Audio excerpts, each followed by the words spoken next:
It's the Exit 52 podcast, Thursday night, December 18th. My name is Jake Louque, and I am joined on my screen by my good friend, Gentle Spen Crenshaw. Hair's looking great, by the way. You were kind of froofing it before we got going here. I think it turned out fantastic.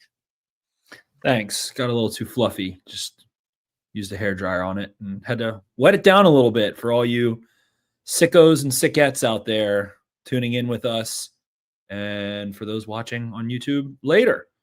But you labeled this one Opportunity Knocks, Jake, and I think that speaks for itself. I think that was a great name of the episode, and I think there's no better opportunity for this Baltimore Ravens team to prove really to themselves more than anything at home, flex to Sunday night. I think Zach Orr's comments in the locker room were that they weren't switched to Sunday night to watch the Ravens. It was because of the Patriots. And that's exactly the attitude you need at home, coming off a 24-0 goose egg that you put on Joe Burrow for the first time in his career, beat the spirit out of the Bengals. And this team, I think, has a tendency to sniff their own farts. So opportunity knocks. They need to have an attitude that they've gotten stepped on at home by the Bengals, by the Lions on prime time, and opportunity is a knocking, Jakey boy.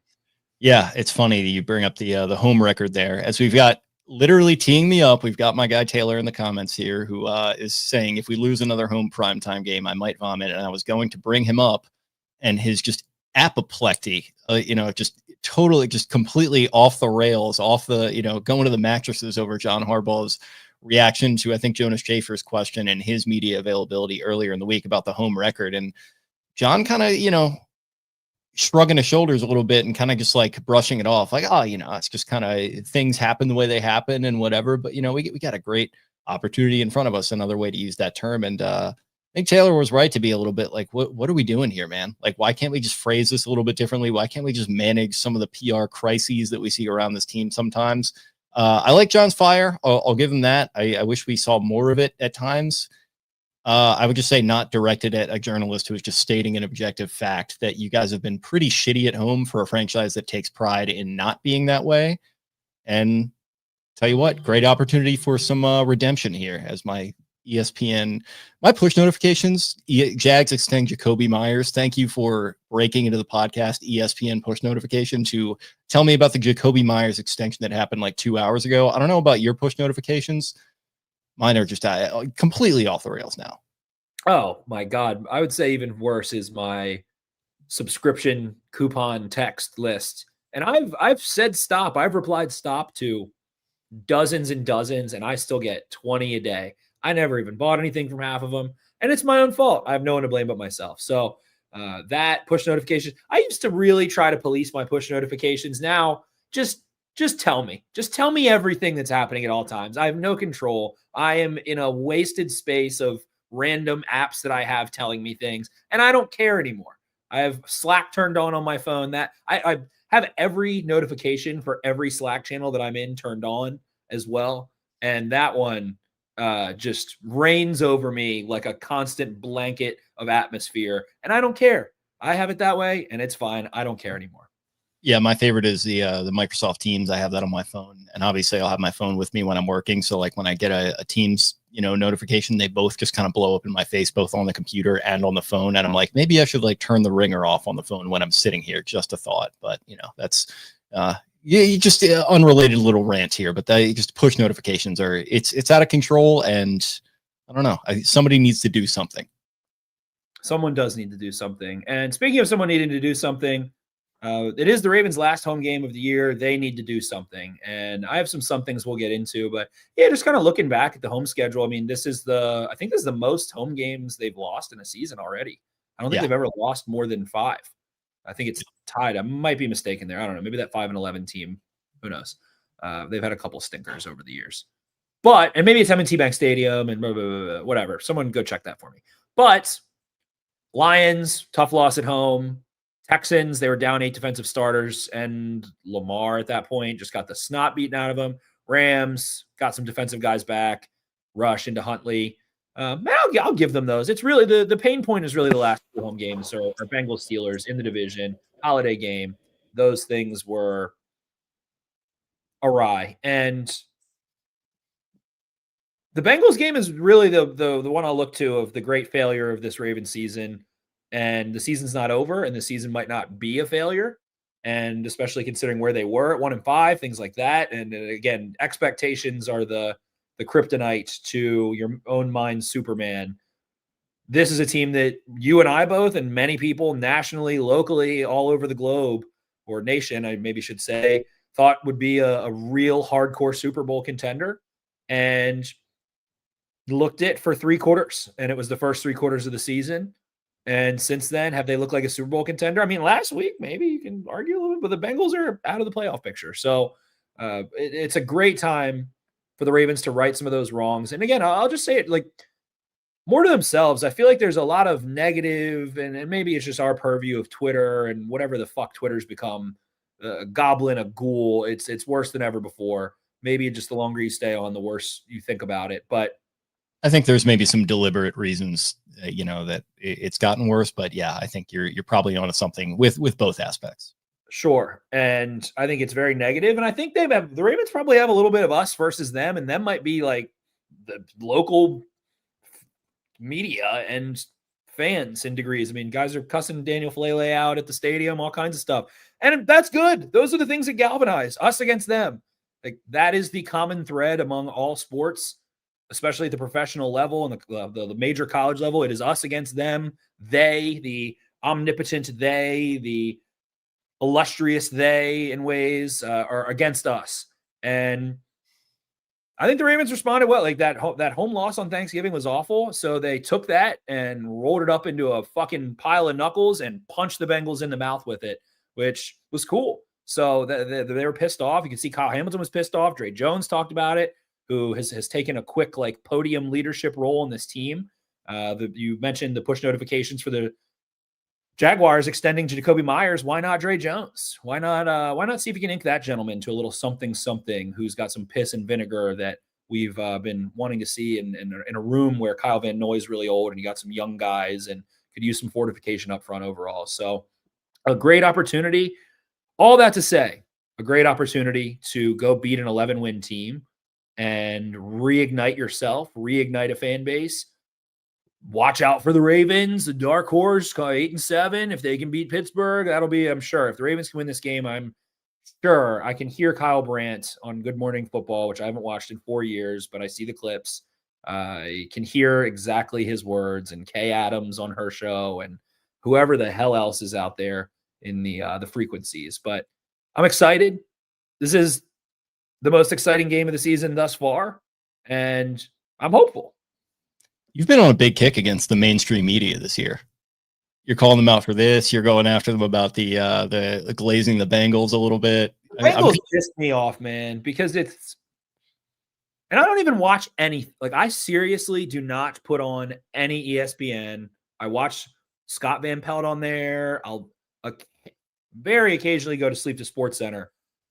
The just drivel that they pump into my esophagus through social media to, oh, the Bengals, oh, this team, what if they do the unthinkable? And someone replied to one of my tweets about it. I was like, sports writers and the sports media love to glorify the impossible.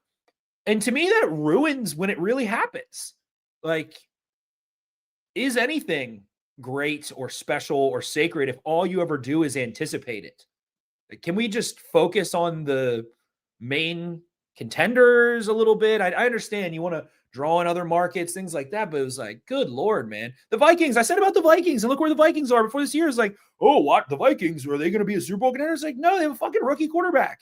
What is the Bengals in particular? It's just like Joe Burrow is cool and he's great, and like people want to will him being into the conversation in existence in spite of the fact that he's on the Bengals. I think it has little to do with them and more to do with Joe Burrow, which I actually like intellectually can get behind. I agree. I fully agree. And all those things, I mean, what the Patriots are part of that too. And they are an 11-win team and they have beaten bad teams. Yes, they have. And with that, they're fighting for the 1 seed. Like, it is what it is. I mean, you go think about the Patriots of old. Why was the Patriots dynasty successful? While it's a different era of football, sure, and Tom Brady and Bill Belichick aren't there, because the AFC East sucked. It was good for them. It was a good thing that they had a shitty schedule because it put them in the postseason. It's a good thing to beat bad teams. Good teams beat bad teams. That is the tried and true indicator of teams that advance in the playoffs and win championships. They took care of poor opponents because they were superior. That's the litmus test to me. Did you beat up on the teams you should have beaten up on? That's what separates the oil and the water of the NFL. And the parity of the NFL is so high. I think it's so evident to watch teams that take care of business separate and differentiate themselves. Yeah, and you can only play who's on your schedule. I mean, we've seen it happen with the Ravens over the years, and I think they're a team that's interesting because they would do that and then they'd go into the playoffs, and they, in this era, I mean, and they kind of, lose to a superior and equal team, and they kind of step on their own toes and all that kind of stuff. And now that's kind of built up in a negative way against them. And it makes me curious to see this Patriots team is going to be in the playoffs. It makes me curious regardless of the outcome here, or if they wind up winning the AFC East, which looks pretty likely at this point. How are they going to do under that spotlight? It's always a good litmus test as far as the, whether that team is going to be sort of falling into that trap of being the unclutched team or the unclutched quarterback. It's all going to come back to Drake Maye, fair or not, just like it did with Lamar and just like Joe Burrow's. The guy's been in the playoffs 2 times in his career. One of them a Super Bowl run, another one AFC Championship, so pretty significant there. But everyone looks at him as this clutch, godlike figure. All because kind of that one run, I think. And he's been great on the field, in the regular season as well. So not to take away from that, but I love the narratives. It's why I follow it's why I follow all sports, not just football. I'm not as much of a tape grinder, a stat head. I like my storylines. I like my TMZ-ification, if you will. Not quite to that level. That might be a little unkind, but that's what I'm into it for. So I appreciate it. But sometimes you gotta reel things in. You gotta call out the BS when you see it. Speaking of TMZ, real fast sidebar, Samson Puka Nacua, who's playing right now, his brother, there's a whole thing about how they stole a car. I could be completely wrong here, but my read on just very lightly having one little nibble of reading that sounds like it was like some young pro athletes that were like in their buddy's car and he got pissed and called the cops. Sounds kind of like that, not like some sort of malicious grand theft auto to steal this guy's car and then go fucking valet it. That's another example. That's just been driving me insane today. Maybe I'm so wrong, and maybe they broke into his apartment, took his keys, someone had access and whatever. But to me, it's like, a couple young guys were driving their buddy's car.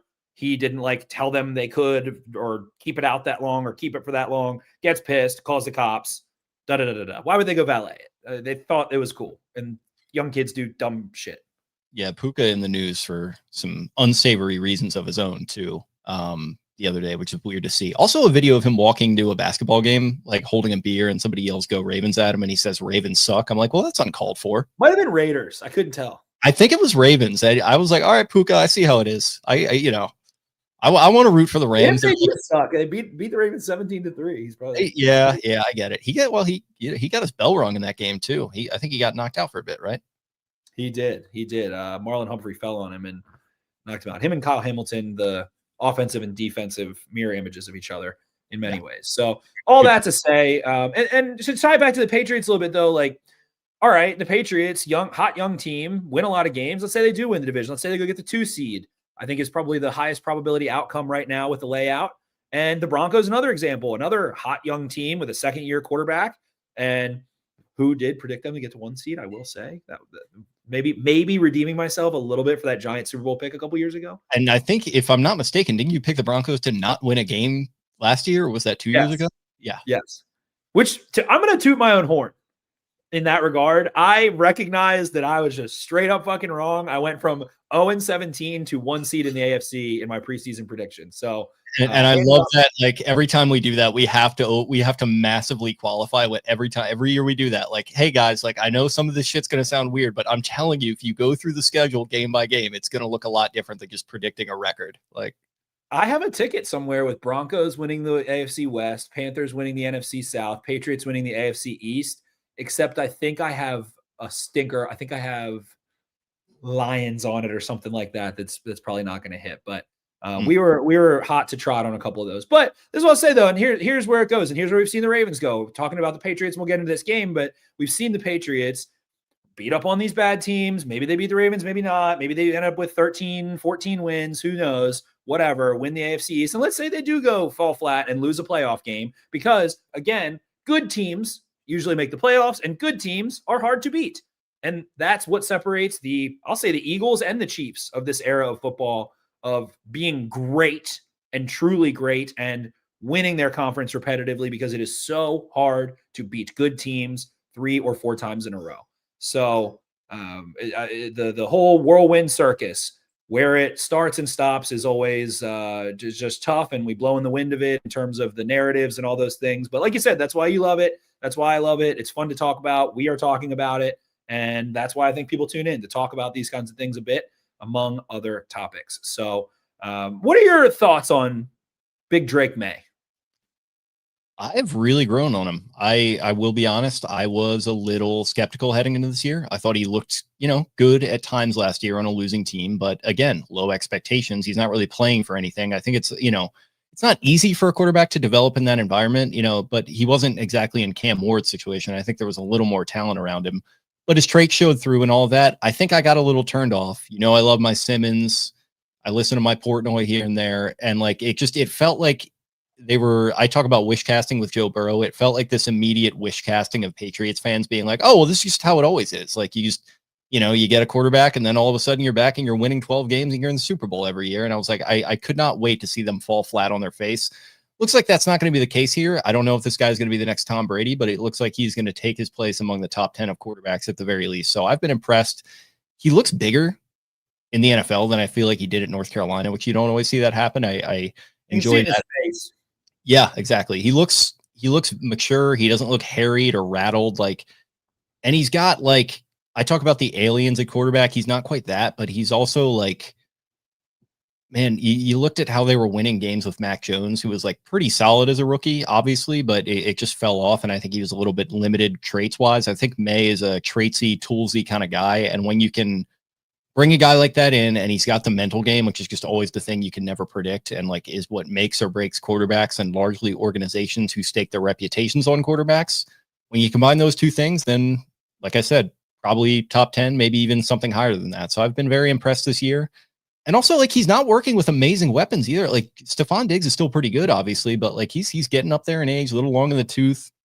There's all this conversation about Travion Henderson or Ramondre Stevenson. I think they're both very capable backs. I don't know, neither of them are on Derrick Henry's level or even obviously a Saquon. They're not in that conversation. So they've built this thing the right way. They take Campbell and they build up the offensive line. And I don't know, it just feels like such a Vrabel team with more upside at quarterback than they ever had with Tannehill. I think that's what ultimately makes me pretty scared of that Patriots dominance returning. Yes, Drake Maye is sitting right now. He has the 3rd highest passer rating of any player in their age 23 season in NFL history, trailing only Patrick Mahomes in 2018 and Lamar Jackson in 2019, who both won MVPs in those respective years.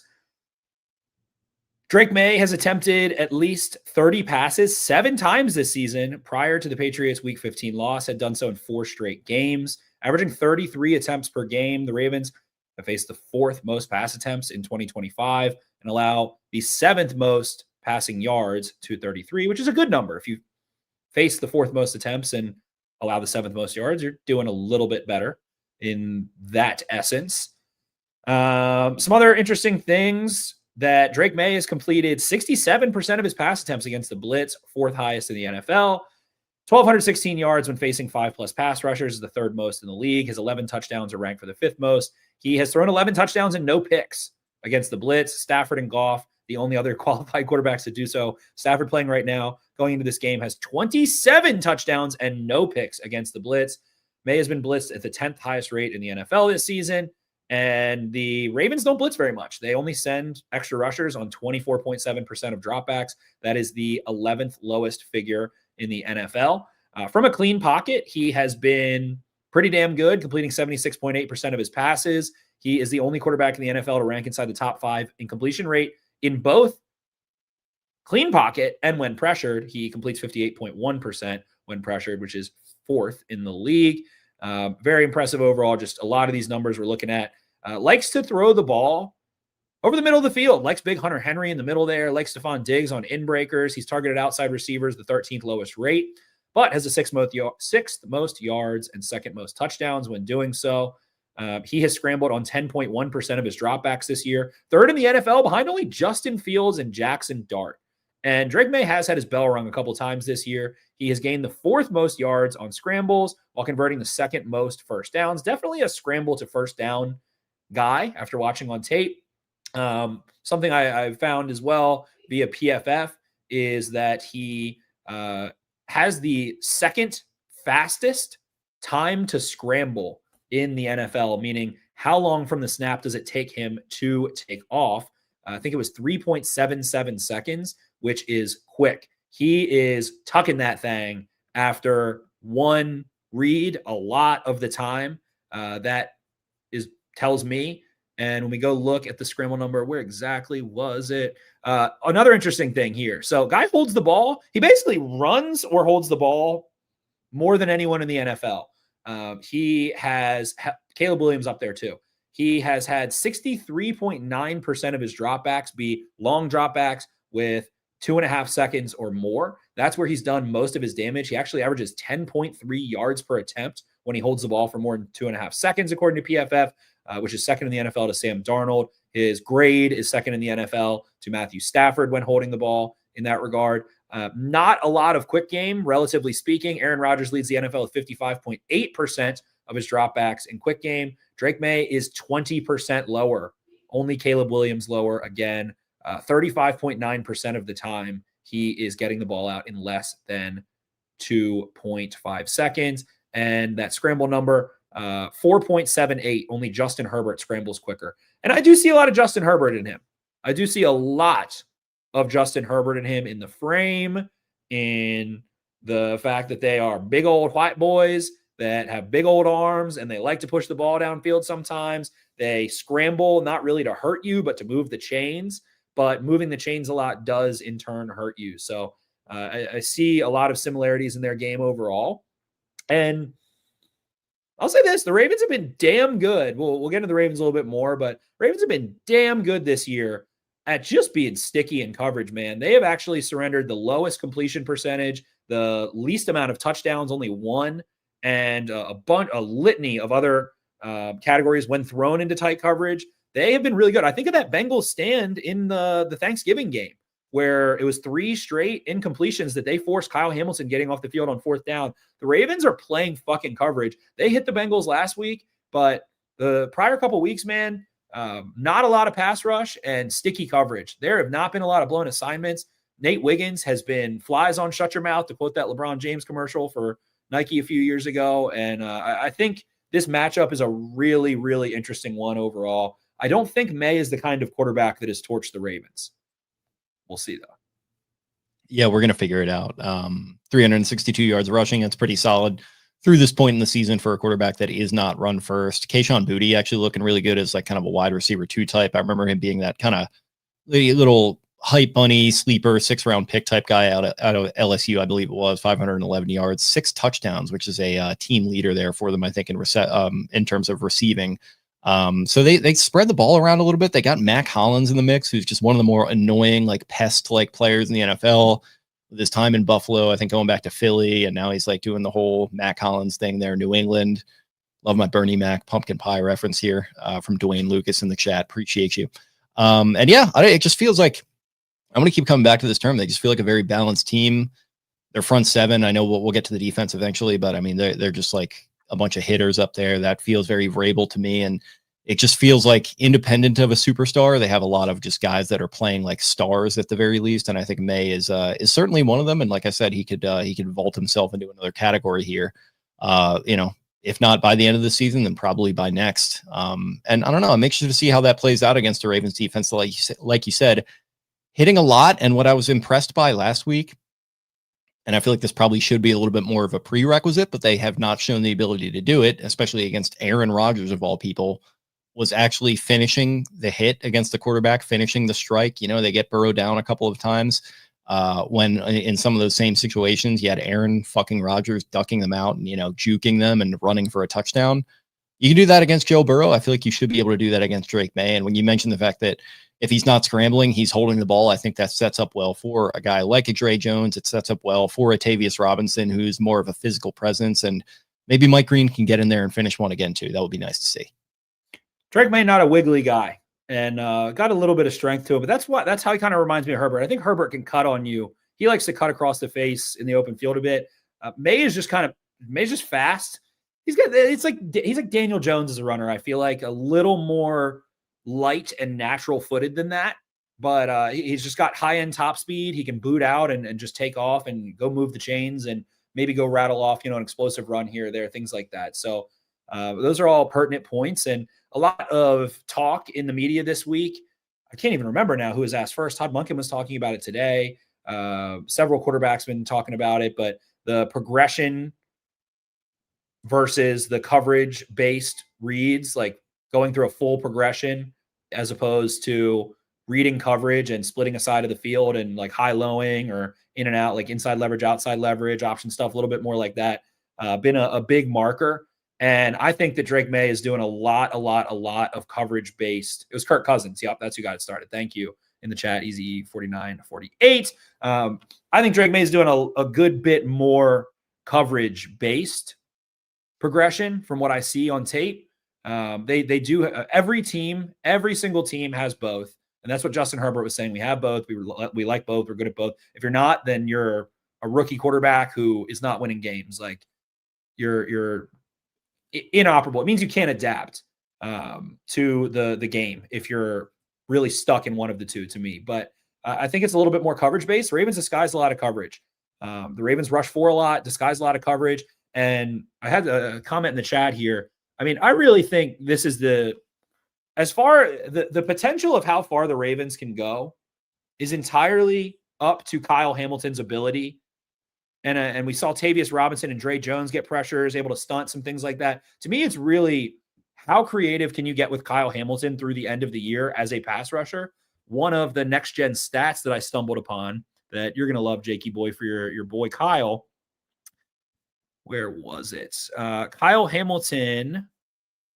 I lost it for a second. Bad radio. Since entering the NFL in 2022, Kyle Hamilton is just one of 4 players to align 300 snaps at linebacker, safety, corner, blah, blah, blah. Derwin James, Josh Metellus, Harrison Smith.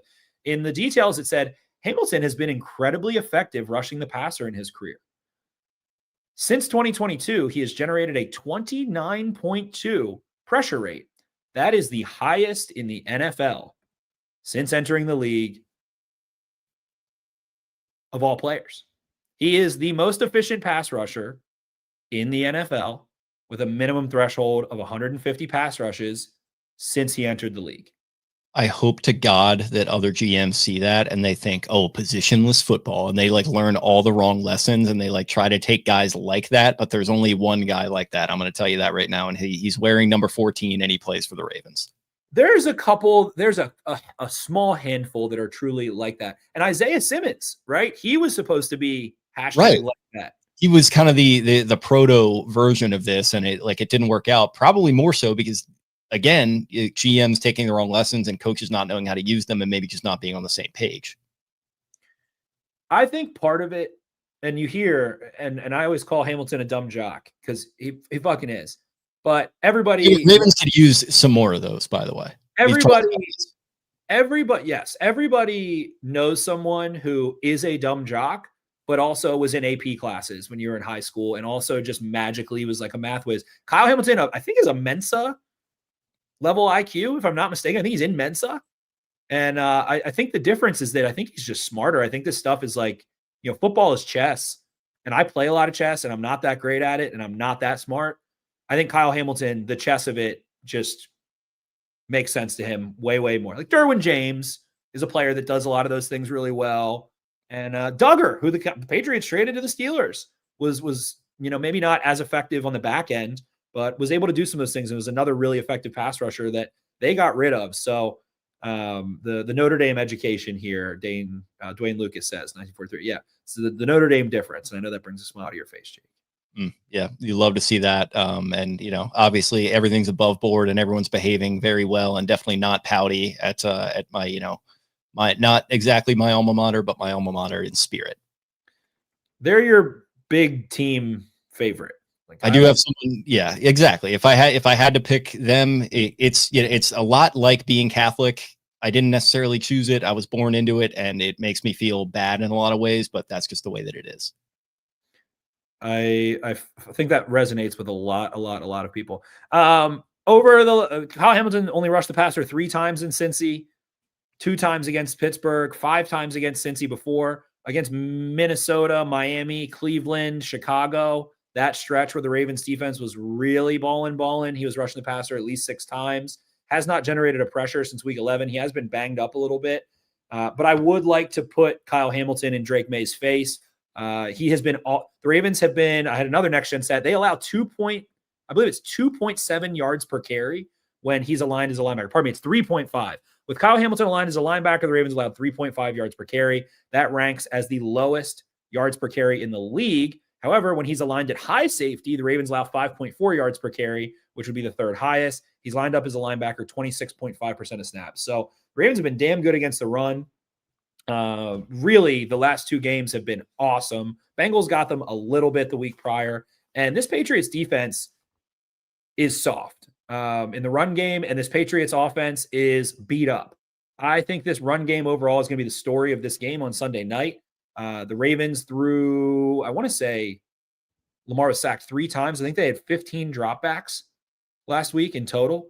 And that's the numbers we want to see. That's the numbers we want to continue to see. He threw the ball. Yeah, he threw the ball 12 times too. I mean, it's just I know it was cold, but like that's pretty. And he had a couple of scrambles, so it's probably like 17. Yeah, maybe 18, 17 or 18, I believe.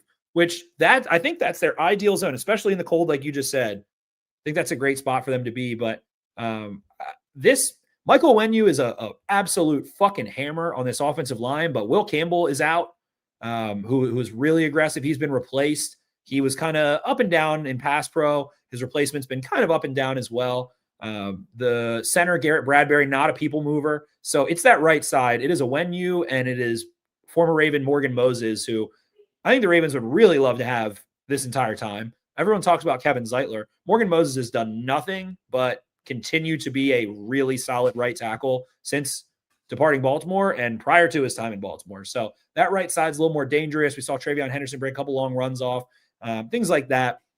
And I would say focus against this Patriots run game is the biggest detail. The Ravens rallied to the football like Alohi Gilman, I think of last week, and he's missed a lot of tackles, but he has slowed motherfuckers down. That is the big thing to me. Another next-gen stat. There's a million on this game, which was really cool. I love next-gen stats insights. The Ravens have the 6th fewest missed tackles in the NFL. The 6th lowest rate of missed tackles, only 11%.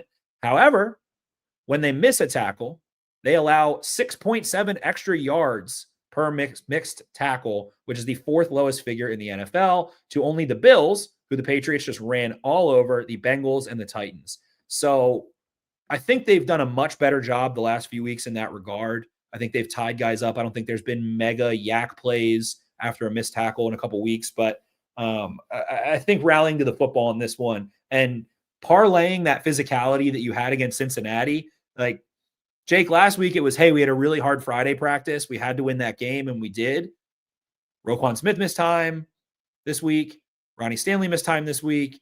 Cheeto Awuzie is not practicing. I don't think he's going to play in this one. We'll see if he's a surprise addition last minute. But tough here. Ravens injury report looking pretty long. It's not that bad. Cheeto Awuzie, DNP. Bateman is back. Teddy Buchanan, I imagine, is going on the IR here pretty soon. Jay Higgins has returned to practice. Keandre Jackson has returned to practice. Lamar Jackson took a day off. I want to talk about that in a bit. My conspiracy theory that you're already privy to, Jake.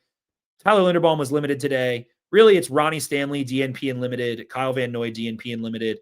And Roquan Smith, DNP and I believe full today. So can you bring that physicality back that you had last week when you're banged up? Because they all talked about that Friday practice.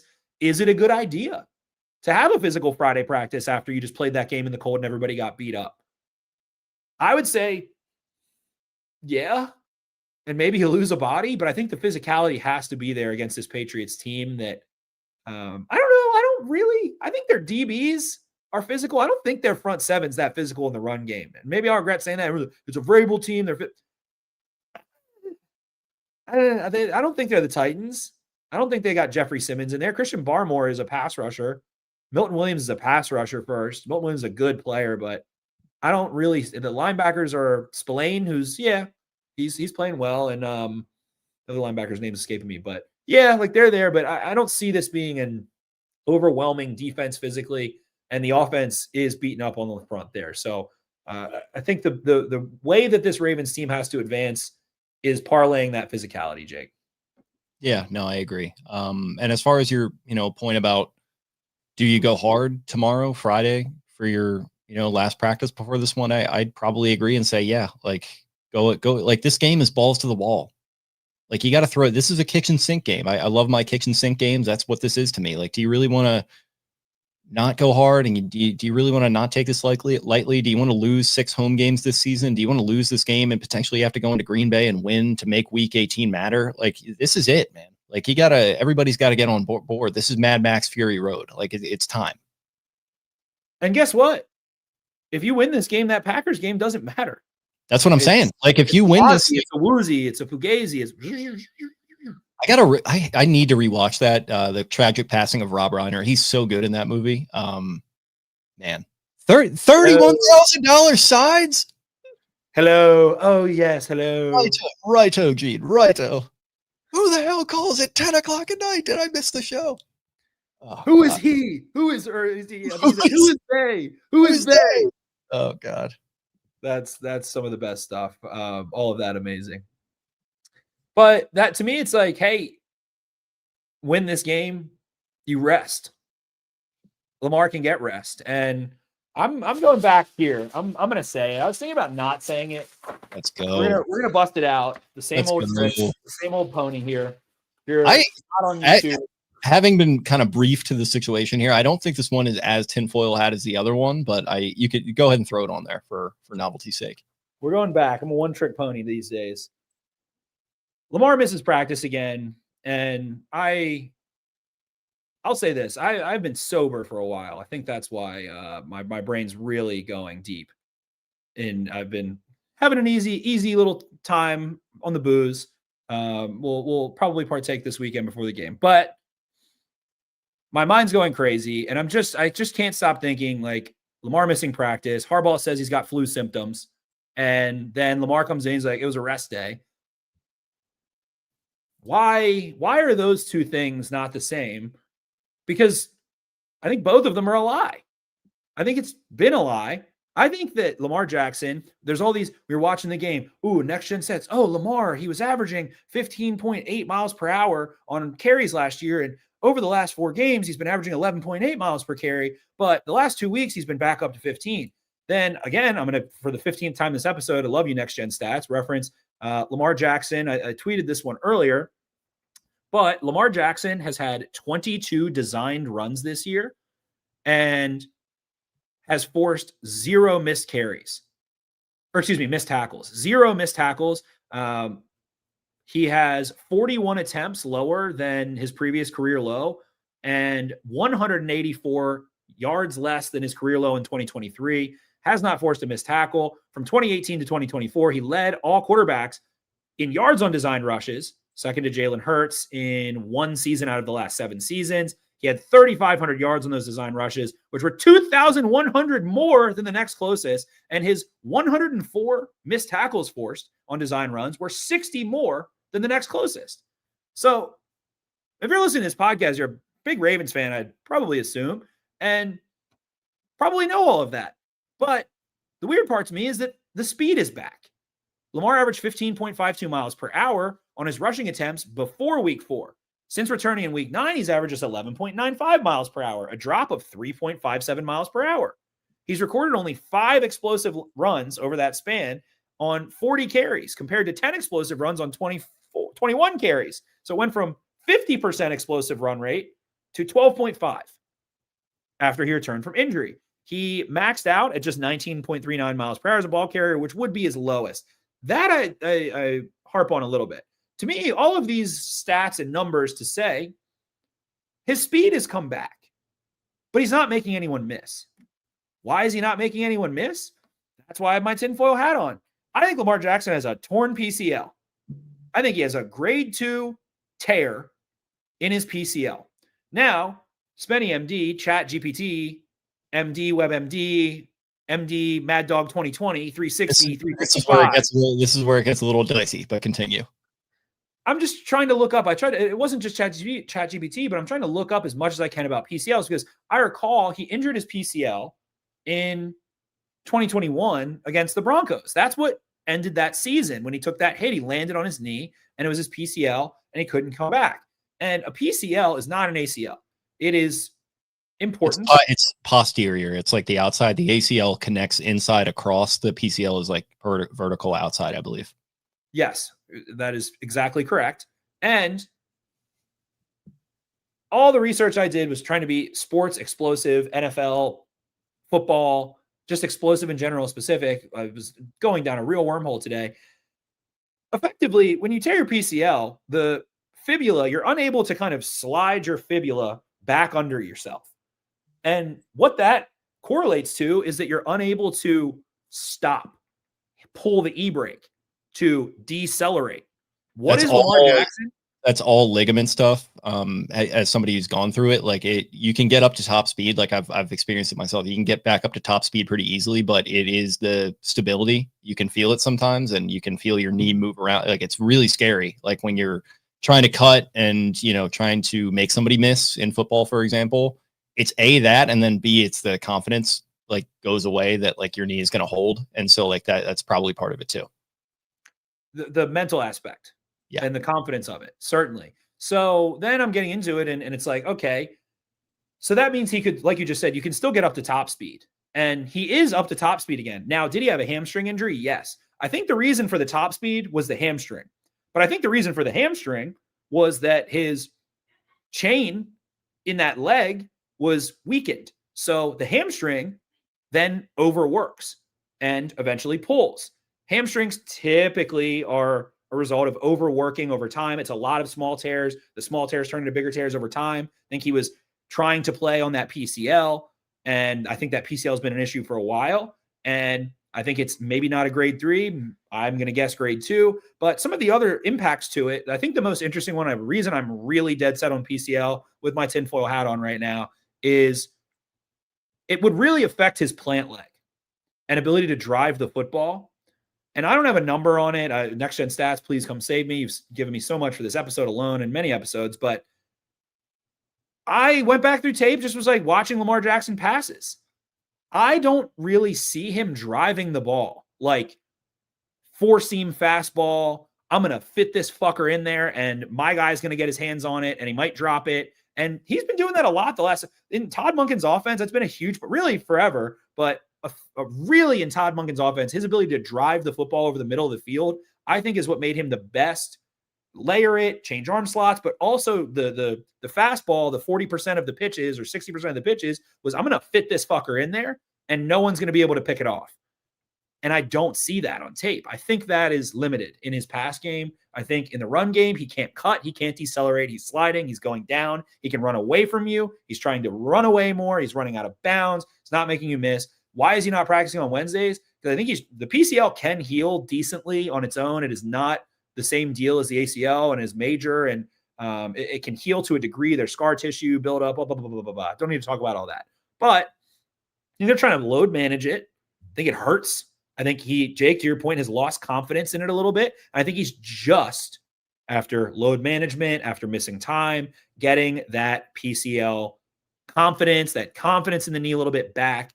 The elusiveness in the pocket where he's stationary into kind of dodging and weaving feels like it's coming back some, but that's not like decelerating and putting your fibula, putting all that, slamming the weight on that fibula. So I think that's what's happening. I think he has a PCL injury. I think the Ravens, frankly, aren't disclosing it. And if I had to guess, like he gets surgery in the offseason on it. and either we don't hear about it or they say it happened in whatever the final game of the season is. And I think he should be on the injury report. I think he has a torn PCL to some grade, and I think he's limited. And I find it ironic because either way, maybe I'm just crackpot and maybe he's just, beat up and it's less than that. But dude's fucking playing through injury. And I find it funny because so many people have said he doesn't do that and he won't do that. And that he, left the Ravens for dead, whatever. He's the fucking ankle tape he just had on against the Bengals when he has a Didi Kikabwala. Shout out to Matt Mitz, who's I'm always DMing with. He had 5 layers of ankle tape on in that game to play in that one. So a little bit more of a warrior than I think people want to give him credit for. I do think he's limited. I do think he's courageous. And I do think he looked a lot better in the second half of that Steelers game and in the Bengals game than he has since the Bills game this year. Yeah, I agree. He's looked like really a different player, even over the course of some of those games if they were winning. Like, I thought he looked pretty good in the Vikings game overall. Dolphins game, definitely his first game back, I thought he looked very good. But beyond that, in that game, he didn't really have to do all that much. Beyond that, when he did kind of face some pressure and, this, that, and the other, and the Browns game too, nothing special there. Felt like it was a bit of a warm-up period for him to get back to where he is now. And you were muted there. You have a point. Yeah, and it's just like for me, like you mentioned it being a tear, and like it could be a full tear that he's playing through. I would think that's unlikely. Those are like PCL is pretty serious. That's what RG3 actually had, was a full tear of the PCL, and other stuff too. Like he got crumpled, so different thing. But a sprain in the case of ligaments is just like kind of a tiny tear or a series of tiny tears. So it could be like a grade 3 sprain that we're dealing with here.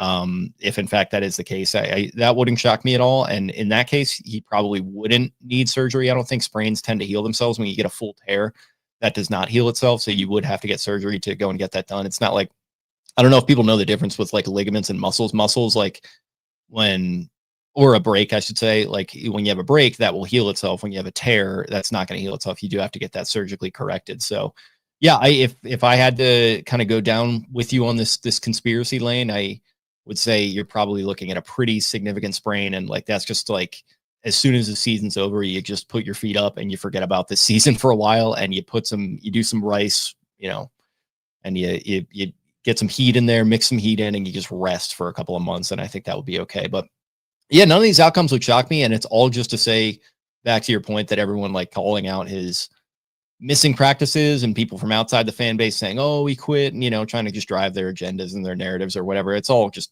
nonsense. I think the guy has been hurt since week 1, since Ed Oliver hit. He's been hurt since training camp when he got stepped on. Like, this has just been one of those years. I think it's a byproduct of this offensive line just not being good. And I don't know, you reap what you sow in that case. And I think it's another data point. If they didn't know this already, I think they do, to really take that seriously this offseason and make that your big approach as far as acquiring players, as far as how you draft. Like, you need to build this wall back up in front of him for this third phase of his career. I agree. And I think that he might be in a little bit of a better spot. Again, I think he looked a little more loose and the dodging in the pocket, those things. And maybe a sprain, maybe a partial tear, something like that. I think it's a long-term injury dating back a couple years. But yeah, the designed run game, like it's not there. He's not cutting. However, the Ravens run game has looked fantastic. I think it's looked great. And Keaton Mitchell and Rasheen Ali. Keaton Mitchell, and I'll continue to eat crow. I know Taylor always says it on the post games. Like, I think Keaton Mitchell, we love fresh legs, Jake. We have for 7 years. We've talked about fresh legs. But Keaton Mitchell, I saw, had 6 rushes where he has hit 20 miles per hour or more on 39 carries. That is tied for the most in the NFL. That is tied for the most in the NFL with Jonathan Taylor and Jahmyr Gibbs, who have 8 times the carries. So we saw it last week. We saw, I think, against the Bengals. What was it? He had a big one that got called back. Was that Bengals? Maybe it was Jets, actually. I think it was Jets. Yeah. Had a long one down the sideline. Looks like you went mute there, big guy. And it's an explosive run game. We see Rasheen Ali a little bit. I think he's been explosive in the kick return game. I want to see him take some more kicks. But I think this game, the Patriots are terrible in the red zone against the run. They're terrible in the red zone overall. Ravens haven't been great in the red zone, obviously, offensively. I think it's looked a little bit better in the last couple of weeks. But they've been god awful. They have legitimately the worst red zone defense in the NFL. Their run defense to me isn't terribly strong. They're beat up. And my tinfoil hat is on because I'm just continuing. I thought the Ravens would win last week because I think it makes things interesting. The Patriots, who are their last 2 games? It's the Jets and the Dolphins. Those are fucking stinkers if the Patriots win this week, kind of, especially if they win this week and then win in week 17. It's a meaningless game. The Bills are surging. Haley Steinfeld's pregnant. The Chiefs are eliminated. Somebody's got to get some fucking ratings around here, right? So how do you get the ratings in week 18? Well, the Bills are playing in a game that means something. The Patriots are playing in a game that means something. The Ravens and the Steelers are playing for the division. Everybody's watching. So don't get in your own way if you're the Ravens.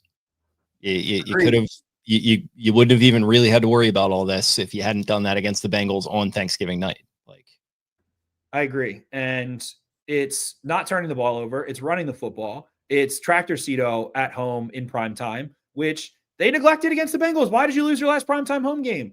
So you got away from the run game. You weren't even down and you got away from the run game. And I think Lamar's hurt. He's not fucking practicing on Wednesdays. I think he's injured, I should say, not hurt. And so I believe that the easiest thing to do is to hand the football off and hit fucking play action. And John Harbaugh, wake up. I did Etsy spells and real witch spells in freaking England for you and to give you wisdom. And then that's his identity. He's been talking about it. Thank you. For decades, he's been talking about, hey, can I run the football and hit play action in different forms? And look what they did last week. And it worked. And it was efficient. And Lamar looked good. And it relieved some stress. And you're able to get into your few scripted plays that you had that you wanted to hit. You wanted to hit the out and up to Zay Flowers. They had a check for cover 0 that they wanted to get to with Rasheen Ali based on what they saw in that Thanksgiving matchup. Shout out to film watchers. Oh, yeah. Our guy Clay in the chat here actually just bringing that up right now. I wanted to talk about this too. So how about you take the floor? Definitely. I mean, shout out to film watchers. Go follow film watchers. What's up, Clay? And they basically what film watchers got to. I wish we had it queued up, but go check them out. He says it himself, and go follow that gentleman. I think he was actually featured in Late for Work today, and I retweeted him because he said that was the first time he had been in an article. Awesome guy. He's got like a little Gruden to him. He does. Yeah. I was thinking that watching this and some of his other videos, he's he's got a little bit of Gruden to him. I'm enjoying it. Didn't know he was on Twitter. I got to shoot him the follow there. I have him on Instagram, but let me. Definitely best consumed on IG. I feel like it's he's in a portrait landscape, all these things. But yeah, basically the Bengals were showing the cover 0 looks, and they were showing that they were playing zone behind it and a little bit of match zone, and they weren't really accounting for the back. So Lamar saw the same look, check to it. Like, have your checks in play. Like, the other aspect I'd say too, like the pass game should be kind of hurry up mixed in here and there. I think you could mix in some hurry up pass game once or twice in non 2-minute drill, non 4-minute drill stuff a game, and then play action under center, all that good stuff, a little bit more so to work the middle of the field and hit some of those shots. So take the burden off the pass game, control the fucking clock, and Patriots are a good team. Milton Williams might miss this one. Also, in injury. Shout out to the chat for bringing that up. I forgot they have a couple beat up defensive linemen. They have some significant. Carlton Davis banged up. Milton Williams hasn't been practicing. They're beat up. This is the game to me where you want to control the football. Carlton Davis, Marcus Jones, Harold Landry, Robert Spillane, and Christian Barmore all in the injury report here. Spillane, Landry, Marcus Jones, Carlton Davis, 4 starters for them. 2 DNPs. To me, that says, I don't know, at least 2 out of those 4 are missing. And then Christian Barmore, who had non-injury related other, was the limited, it looked like. So I think he's fine. But someone said Milton Williams. He's not even on there. I don't know. But to digress, I think their defense is beat up. So run the football. And Broccoli Boy here in the chat says Spillane, infamous Ravens killer. He has played damn well against the Ravens. As a Steeler, as a Raider. I mean, if he was on the freaking Oakland Raiders back in the day, he was probably playing well. Wherever you put him, he plays well against the Ravens. I think he gets it. He gets Lamar a little bit. Milton's on IR, and I missed that? Damn. It's your guy. That is my guy. He is. Yep. He still is on IR. Wow. He hasn't even been playing. I've been watching their offense, not their defense. There we go. So they're thin, man. And to me, the most physical part of their defense is their DBs. I think those safeties hit and those corners hit. Spillane, a good player, as mentioned. But I think it's just you die running the football in this game. you die with Derrick Henry and Keaton Mitchell and Rasheen Ali, and you hit your shots. And Zay Flowers has taken such a significant target share as of late. Last week was one of the most Deontay Johnson, Plaxico Burress, freaking Goof Pickly damn games I've ever seen. Zay Flowers caused an interception with a drop, could have had 2 touchdowns, had a great touchdown, had a second one, and just did too much. Like, not just, he has no X button in Madden. He has no possession receiver. Maybe it was the A button back in the day. He has no possession. Yeah. He has no possession catch. Zay Flowers is not a possession catch gentleman. Even when he had that slide, he hit that fake slide. He faked the possession catch, popped right back up like a fucking meerkat, darting down the field. So, and Clay here in the chat says, what BS is Vrabel going to whip out? I feel like he always has a weird coaching maneuver. With Lamar kind of limited in the run game, I think that normalizes the Ravens offense a lot. Like, he's kind of more Drake Maye. Like, it's more, what did I say about Drake Maye? He can't really kill you in the run game. He's fast. And the Patriots run kind of a normal offense. Like, maybe there's a read option here or there. He pulls the ball and gets like either slung down to the ground or, gets outside and runs upfield for a first down. So the Patriots play a lot of zone, and Lamar Jackson kills zone. Absolutely kills zone. They've been zone heavy. Christian Gonzalez has been beat up this year. He's had an up and down year, I would say, statistically, and just I didn't watch a ton, but he doesn't look as like, I'm sorry, Christian, didn't look as special as I've seen in the past from him. And that's where Lamar just works teams, is when they play zone heavy. They don't blitz a ton. If you're going to blitz, I think they have answers for the cover zero, and it was starting to beat them again and hasn't in a couple years. And I think they put the emphasis on the right syllable, and the Ravens are in good shape. So the tinfoil hat's on, because we can get to predictions here in a second, Jake. I'm going to pick the Ravens to win this game. They are favorites. The total is 48.5. The Ravens 2.5-point favorites. I have been saying on this podcast that the last couple of weeks that when the Ravens are small favorites, they cover a lot. And when they're medium favorites, they don't. And they're small favorites. I think Lamar Jackson is 15-4 when a favorite of 3 or less. And that's crazy that he's only been a small favorite that many times. I think that speaks to how Vegas has viewed the Ravens and how sharps have viewed the Ravens.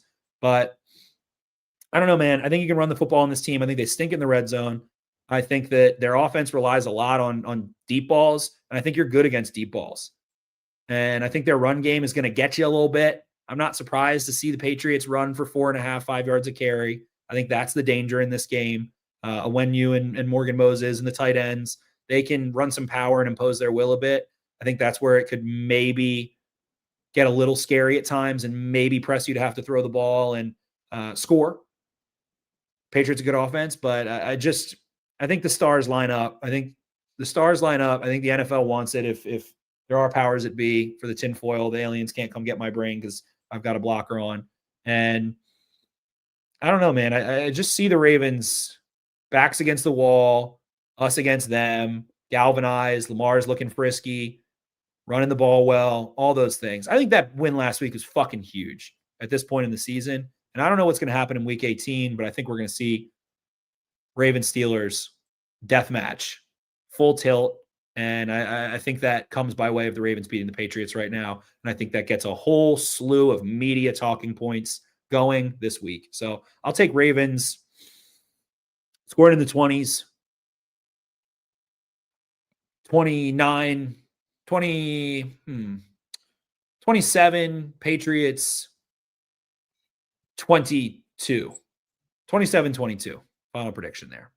Yeah, it comes down to red zone for me on both sides of the ball. I feel like on defense, if you can continue doing what you did against the Bengals, certainly in that last game, but even in the first matchup where, like you said, they held them after that just weird turnover in the beginning, they held them on that 4-down stop. They kept them out of the end zone for a while, and then the dam eventually broke. But yeah, then you look at last week and what they were able to do closing that game out with the relay 6 with Van Noy to Gilman there. Just kind of putting a stamp on it, and it put a stamp on the entire game. Their first shutout in a while. That was really cool to see. If you can keep that roll, like you said, if they can move the ball, run the ball against you, I think that's okay, but you just got to tighten up in those red areas. Little Dean Pease, bend but don't break. I think that would be an acceptable outcome, especially if on the other side of the ball, you can continue to punch it in. And I'd say continue because the Ravens, they scored a couple of touchdowns last time out. It could have been even worse if Lamar puts a little bit better of a ball on Zay Flowers, if Zay actually makes a little bit of a, spectacular catch, which I think was attainable on that one. That would have been, I think, Lamar's third touchdown pass of the game. That would have been an even bigger blowout. Keep that mojo rolling going into this one. I think you'll have a pretty good shot. And I think I said in jest a couple of weeks ago, maybe sort of half in jest, that I'd probably be just picking the Ravens to lose the rest of the way. Of course, I can't do that, but I pick with a combination of head and heart. And I don't know, what I saw last week impressed me. We're coming back home. The heart part of me is saying that they can keep this momentum rolling. They can keep that galvanizing effort moving forward, and they can get this thing done against the Patriots. I'm going to pick them to win it 24-23. Maybe this is Tyler Louque's little moment? He needs one. He's been solid, but he hasn't had the spectacular moment yet. Give me a game-winning kick. He hasn't had the moment. Randy Brown talking about getting that piercing December AFC North outdoor football flight, the nice little 4-iron that we have talked about. Killicam here says, to Zay Flowers, a $30 million receiver makes that catch. I mean, we watched Jamar Chase. He's a $30 million receiver. He was dropping some fucking bricks in that sub-zero weather out there. I think that football is a little hard to catch. But, yeah, I mean, drops the ball a lot. Yak guy, jitterbug, tiny hands, drops football, makes a lot of plays. I like Zay Flowers a lot. About to be the first Ravens drafted back-to-back 1,000-yard receiver. Made plays and just like his attitude, man. I just like his fucking attitude on the sideline a lot. I think he's so versatile. And I think the Ravens are always going to be tinkering at wide receiver. I think it's just, it'll forever be that way. When we're 70 years old, they'll finally have, Calvin Johnson the third or fourth or whoever, and he'll be that 2,000-yard receiver for the Ravens. But I think you keep Zay Flowers. I think you pay him a lot of money. And I think he's a fucking playmaker. I agree. I don't understand why people are so down on him this year, at least anecdotally. Like some of the people you see on Twitter, that just might go back into like the whole, Twitter is this, that, or the other. And our guy Killicam here, I'm not necessarily saying like, yeah, we're not coming in. Yeah, I'm not saying like $30 million even, but if you can find a way to make it work money, well, I'd love it. Like you said, I think the attitude is the big thing for me. Like, it's just like they were so close in 2019, right? Hollywood Brown, I think he was pretty close to being that guy. Miles Boykin, maybe there's even a world where he could have been something productive in the league, but they were just both house cats. And Zay is not a house cat. You can say a lot of things about him. He does some goof pickle things, and I'd love it if he would just run in a straight line sometimes and maybe catch a few more balls here and there. But he's a little bulldog, man. He's got the mentality, and I don't know. I think he's damn good personally. I agree, and I think he's going to get fed in this game. I think they don't really have matchups for him. Gonzalez is a tall, long corner, and I think he plays physically well. I think he's playing a little hurt or injured himself, and definitely not close to 100%. So I think Zay the jitterbug, Zay the in motion move jitterbug is a big time receiver, big time player in this game. Kel Baden says, and I'll say this too, he's been fucking getting after it in the run game, getting after it. There was the big highlight pancake he had. I don't know. What was that 3 weeks ago, 4 weeks ago? I think maybe in the Jets game on the Keaton Mitchell touchdown. Is that what it was? And he's been getting after it. Last week was getting after. I think he hates the Bengals. I think the Ravens hate the Bengals. Hate the Bengals. I think that's their most hated. Like, I don't think they talk about it like that. I don't think they're like, we all hate the Bengals. But whenever I see the Wired and whatever, when they talk about the Bengals and they fucking hate them. Dude, they do. It was, I think it was 21 maybe when the Ravens didn't go to the playoffs, or maybe it was the year after when they were the Bengals, like Chase and some of those guys were like on, Instagram or whatever, like waving them out of town and stuff as they were leaving. I think there is some real animosity there, and I like that. I think it's good. People talk about like, rivalries not being the same way, and I think part of that is a function of guys just being different. Like there aren't really guys like Ray Lewis anymore. Everyone's on Instagram, everybody's trying to be buddy and get their brand deals and all that kind of stuff. It's just a different environment, but it is cool when you get that kind of like true genuine animosity. So that was nice to see. Look at it. It's good. It's good for the youths. It's good. I like that young Bengals and Ravens fans have that. Yeah. Looking at Spot Track on the AAV for the top receivers. I mean, when you talk about 30 million AAV, you're looking at Amon-Ra St. Brown and Brandon Ayuk are both at that 30 million number.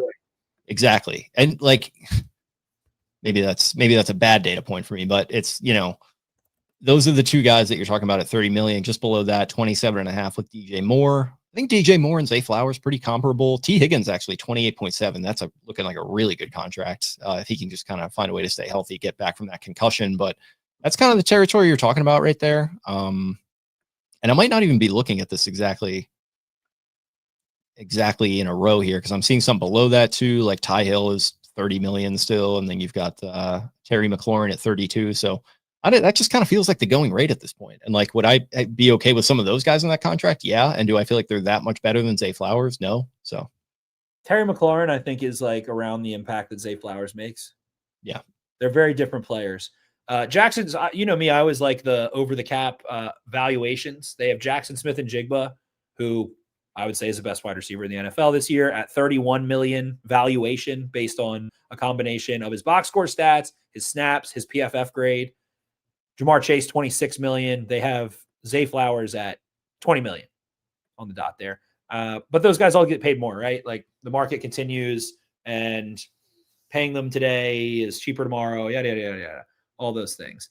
Michael Collard here says, Chase and T. Higgins were on a podcast once and said the Ravens games are the easy games where they go off. You know that they took that personally. And listen, both sides are kind of right on that one. Like, I think Chase averages 100 yards a game on the Ravens. Yeah. Probably at this point, I guess Jimmy Smith from the Jags is the other. I have to check what he does, but he had 200-yard games, things like that. Jamar Chase, as big of a Ravens killer as anyone. He had another fucking 112 yards or whatever. And it was in a game where they scored 0 points. Yeah. I'd say figure out how to get 100. He dropped 2-3 balls too. So, Zay Flowers, 25 million, 27 million. I don't know, man. I think somebody else would pay him more than Terry McLaurin's contract. I think on the open market, I think he gets the 30 millions easily, actually. Yeah. AAV is weird too, and kind of the way they structure it. Just like looking at it, like I said, it's not in total sequential order, but you've got like DK Metcalf at like 33 right now. So it's a little out of whack, but I don't know. I think you're right. Somebody definitely would. I wouldn't even say overpay. Somebody, like, if you're in the right situation with your cap where you can go and get a guy like that might turn out to be a bargain. So, and maybe the Ravens aren't in that position. Receiver who's had back-to-back, I'm going to say back-to-back, I'll knock on wood for him, 1,000-yard years in heavy run offense, and made plays in the playoffs. He's made plays. He had the fumble. And that's the one stain. He's had some drops, whatever, but that's the only true stain in my mind. He was the only guy offensively that showed up in that game, and it's so funny because he has the penalty that costs him huge, and then he has the fumble that loses them the game. But like, shit, man, he's moving the ball, he's getting them into territory, and he was a rookie. Like, can't forget that either with that game. What did Jamison Williams get? He got 3 years, 83 million. I think that would, if I could give a fair deal, it would be around the Jamison Williams contract. 3 years, 80 mil. I think that's good for Zay Flowers. But Zay is the one on this team. He is the Amon-Ra. He is the target leader. So I would look there. I would look at Terry McLaurin. Maybe between the two is a fair deal for both sides from the outside perspective. All those things. So again, I think he's going to have a big game in this one again. Keaton Mitchell continuing to ramp up, fresh legs. I think Keaton Mitchell is able to scamper in this one. Kind of has that James Cook build and maybe a little less patience than James Cook, or ability to kind of turn 2 yards into 4 yards than James Cook, kind of play like pro veteran running back. Seeing a bit of it, though. He's been getting some carries inside and kind of getting some 6-yard carries, 4-yard carries, 3-yard carries out of one, some stuffs at the line, things like that. So, I think if there is one big thing, one reason the Ravens lose, now we're going long on this episode, but what is the Vrabel thing? It's going to be attacking the guards. It's going to be attacking Falele. It's going to be attacking the interior. They don't have Milton Williams. They've got a lot of guys banged up front, so they don't blitz a ton usually. And I think the Ravens are ready for the blitz a little bit. I'm curious. I don't know. I just really don't think it's a good matchup for the Patriots. I really don't. They're a good team. They're balanced. They have good scheme. They're solid on special teams. They're beat up. I just don't like the matchup for them. Drake Maye likes to throw the ball kind of over the middle and push the ball deep downfield. I don't think that bodes well against the Ravens. We'll see. Maybe you can pick on Marlon again or DJ Tampa or something. Maybe you can get that. But Nate Wiggins has been awesome. I don't know, man. It'll probably be a close game, so it's crazy to say it, but I just don't see it for the Patriots. I really don't in this one. And I feel good again. I feel just good about this Ravens team and where they are, especially defensively right now. And the Steelers came out and hit a shot and scored a couple times. And the Ravens fucking choked them out at the end of that game too. That was still a solid game. They got screwed a couple times with some calls, but I think this Ravens defense might end up being, maybe they're the main story. Like we all talk about Lamar and Drake Maye. What did we talk about most of this episode? Lamar and Drake Maye. I'm not surprised to see the Ravens defense be maybe the headliner coming out of this game, a beat up Patriots team that doesn't have a ton to play for. I mean, licking their wounds from the Bills, but one seed, sure. But this Ravens team's fucking desperate, and desperation, I think, breeds some good performances in not just the Ravens, but teams overall. So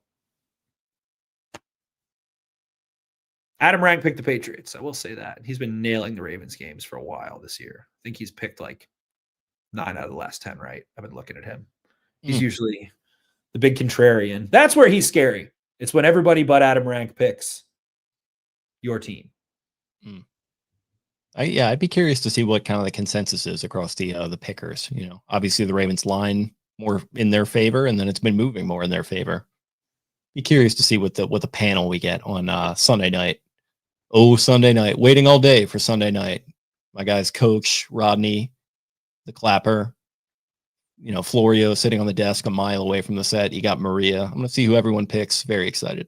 I can't even do Jason Garrett's. I can't do the Clappers. It's the one where it the GIF where it zooms in on him. It's just I can't even make my face do what he does. Yeah, he's the best. He is a national treasure. I love football night in America. My hitters, my guys. What a treat! Can't wait to Chris sit down. Collinsworth is, I believe. I hope. I think I recall seeing that he's taking a leave. I think you're right. Hopefully he's okay. I know I think it's the Clapper in the booth actually. If that's the case, right? Yes, I think you're right. Okay. I don't know how I feel about that. Yeah, that's tough. Clapper's more of a studio guy. He's not bad. He's not bad on color. Like he's just kind of there. He's more of a it's more pure comedy. It's like you're listening to a game of Madden with him and Tirico. He's got 8 canned responses. Like they don't actually say the players' names because it's not coded that way. So it's like they what can do you think the Clapper's favorite thing on earth is? Like, what do you think his I want to say outside of football, what do you think his hobby or something that he likes to do is? I think he wakes up at the same time every morning. He reads maybe a couple verses from the Bible. He eats a Greek yogurt. He goes for a 2-mile walk. He really likes yogurt. I think that might be one of his things. Yeah. I really like yogurt too, though, to be honest. And then listen, he's a studious, hardworking guy. He sits down and he grinds tape and he gets ready to give you the most informed, electrifying takes that you've ever heard in the studio on Sunday night. That's his week. He would look right in just a button up, quarter zip combo, khaki pants, just eating a yogurt. I think no shame on that either.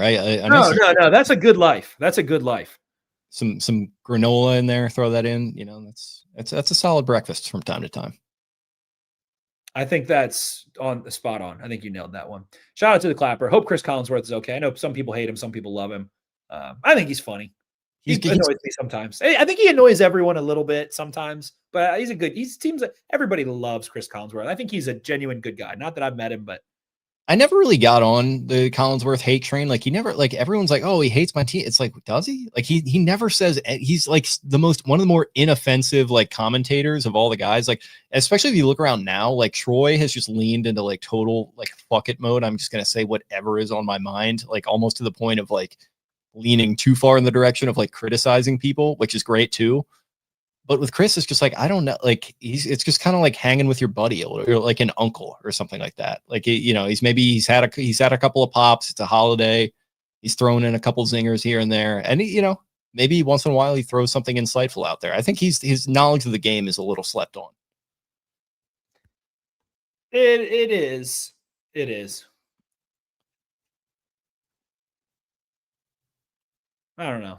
Shout out to the Clapper. Hope everything's okay with Collinsworth. Crazy stuff. I guess we got to go watch this game. It's probably fucking halftime by now. We had a monster episode. I don't know. We did a lot of existential talk more than anything. But hey, sometimes we need that. We do this podcast because we like to do it. And this is nice and fun. And we hope you guys like it too. Indeed we do. Anything else? All set? Ravens are winning this game. All right.